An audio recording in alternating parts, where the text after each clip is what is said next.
एक युवक था। वो स्वभाव का अच्छा और शांत व्यक्ति था।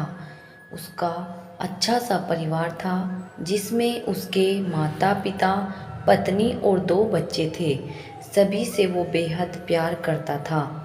जय किशन सभी पर दया भाव रखता था और ज़रूरतमंद लोगों की सेवा भी करता था। वो किसी को दुख नहीं पहुंचाता था। वो श्री कृष्ण भगवान का भक्त था। एक दिन जय किशन के पिताजी की तबीयत अचानक खराब हो जाती है और वो उन्हें अस्पताल ले जाता है। उसने सभी डॉक्टर्स के आगे हाथ जोड़े और अपने पिता को बचाने की मिन्नतें की, किंतु डॉक्टर्स ने उससे कहा कि वो ज़्यादा उम्मीद नहीं दे सकते और सभी ने उसे भगवान पर भरोसा रखने को कहा। जय किशन को तभी याद आया कि मैंने तो श्री कृष्ण की बड़ी लगन से सेवा की है, वो ज़रूर मेरी बात सुनेंगे। वो तुरंत श्री कृष्ण के मंदिर में जाता है और वहाँ जाके भगवान से कहता है कि आप मेरे पिता को बचा लो। तभी मंदिर में उसकी बात एक पुजारी सुन रहे थे। पुजारी उससे कहते हैं कि बेटा, ये तुम्हारे पिता की मृत्यु का होना ना होना भगवान के हाथ में नहीं है। अगर मृत्यु का समय होगा तो होना तय है। जय किशन ये सुनते ही पुजारी से लड़ना शुरू कर देता है और वो गुस्से में उन्हें कोसने लगता है। वो पुजारी से कहता है कि आप मेरी मदद करने के बजाय मुझे उल्टा सीधा बोल रहे हो। तभी पुजारी को लगता है कि अब मुझे उसे मेरे तरीके से समझाने का समय आ गया है।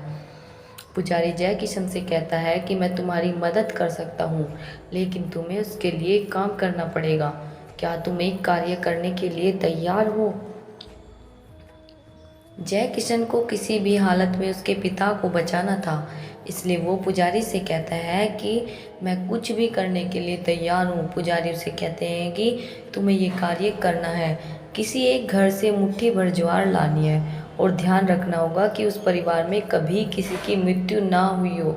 अगर तुमने ये कार्य पूर्ण कर दिया तो समझो तुम्हारे पिता बच गए। जय किशन बिना कुछ देखे समझे तलाश में निकल पड़ा। उसने कई दरवाजे खटखटाए। लोगों के घर में ज्वार तो थी, लेकिन ऐसा कोई घर नहीं था जिनके परिवार में किसी की मृत्यु ना हुई हो। किसी के दादा, किसी के पिता, किसी का भाई तो किसी की बहन तो किसी की माँ की मृत्यु हो गई थी। पूरा दिन भटकने के बाद भी जय किशन को ऐसा एक भी घर नहीं मिला जिसके घर में किसी की मृत्यु ना हुई हो। आखिर वो थकते हुए पुजारी के पास आया और उसे इस बात का एहसास हुआ कि मृत्यु एक अटल सत्य है और इसका सामना सभी को करना होता है। मृत्यु से कोई भाग नहीं सकता, तो अपने व्यवहार के लिए पुजारी से क्षमा मांगता है और निर्णय लेता है जब तक उसके पिता जीवित है वो उनकी सेवा करेगा। कुछ दिनों के बाद जय किशन के पिता की मृत्यु हो जाती है और वो स्वर्ग में चले जाते हैं। जय किशन को इस बात का दुख होता है, लेकिन पुजारी की उस दिन की सीख के कारण उसका मन शांत रहता है। जय किशन की तरह हम सभी को इस सच को स्वीकार करना चाहिए कि मृत्यु एक अटल सत्य है। उसे नकारना मूर्खता है। दुख तो सभी को होता है, लेकिन उसमें फंस जाना गलत है।